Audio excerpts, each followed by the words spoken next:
அது காரணம் இல்ல. நான் பொதுவான ஒரே ஒரு விஷயம், நாங்க கேட்ட இடத்துக்கு கொடுத்திருக்கலாம்ல.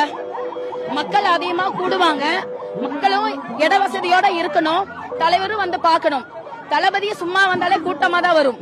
இன்னைக்கு அவர் ஒரு கட்சி தலைவரா வர்றப்போ இன்னும் எதிர்பார்ப்போடு அதிகமான மக்கள் வரத்தான் செய்வாங்க.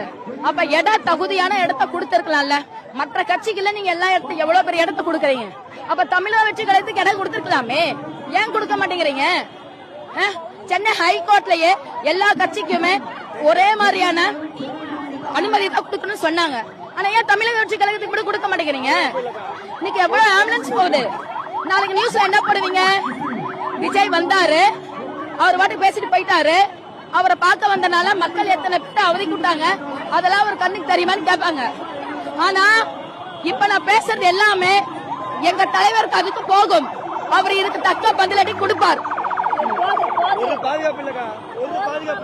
இல்ல எதுக்கு வர்றாங்க, எதுக்கு போயிருந்தல அங்க பேர் கட்டுற வரைக்கும் ஆப்படி வச்சிருந்தாங்க. தகுதி வந்ததுக்கு எப்படி பேர் கட்ட எப்படி ஆடு சொல்ல வந்துச்சு. எல்லாருமே அத்தனை உள்ள வரானுங்க. ஒரு ஆம்புலன்ஸுக்கு அப்புறம் தான் எல்லாமே பிரச்சனை ஆச்சு. எல்லாமே ஒரு நிச்சயம் உள்ள ஒரு ஆம்புலன்ஸ் உள்ள இல்ல. என்ன பண்றாங்க ஒருத்தனும்?